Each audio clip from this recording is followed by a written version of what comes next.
Feeding, being a showboat, is very important in a wrestling match. Exposing your emotions in an animated way is the best way to tell a realistic story.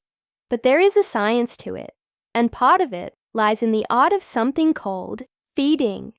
Now, before I tell you how to feed, I must first tell you a narrative from my childhood. See, as a child, I would have recurring nightmares of World Wrestling Entertainment's Chief Operating Officer, Triple H, saying, "I'm going to pedigree you."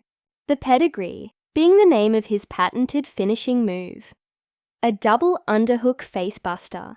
It wasn't until our senior year of primary school week, long away from home school trip, that I locked Anthony Adaday in the double underhook and then sat down with all the force of my butt on the back of his head, squishing his skull into the floor, nearly cracking his head open, and forced him to burst into tears. After that, Triple H didn't harass me in my dreams anymore.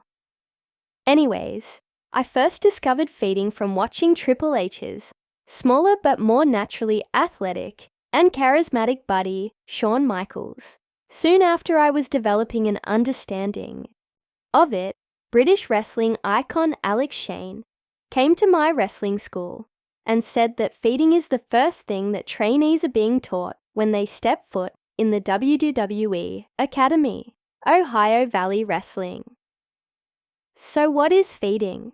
Feeding is the act of working the steps of your actions in big outward circles so the whole crowd can see, like a dance.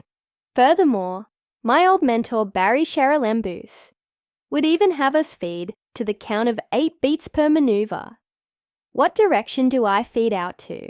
After many years of discussion, I'm putting a final stamp on this. It's not right or left, or clockwise, or counterclockwise. Let's keep it simple.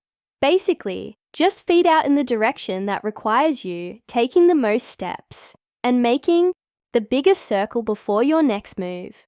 Basically, feed out in the direction that is furthest from the direction you are currently facing. How do you feed to an 8 count? Well, you count hitting the floor after you deliver your move or someone hits a move on you as beat number 1.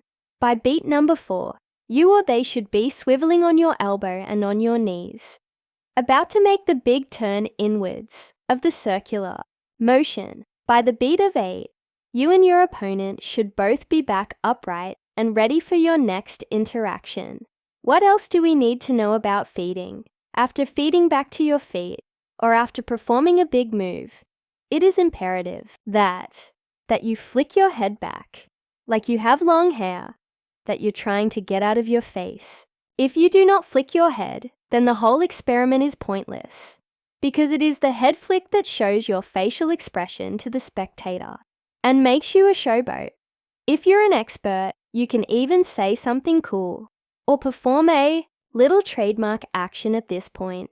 Also, feeding is required when pulling someone off the mat or working them around the ring, ropes, or corners. You should literally be constantly spinning your opponent round in big circles to fill the gaps in between hitting moves and to make everything look more smooth and polished. How this all applies to your real life, spirituality, and practice of Nicoism is up to you really, but take from this what you will.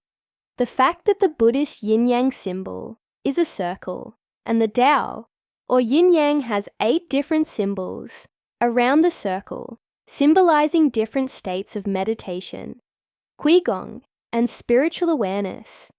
Like I said, take from my ramblings what you will, but what I intend to do is help you make good art and be more entertaining characters in your narratives.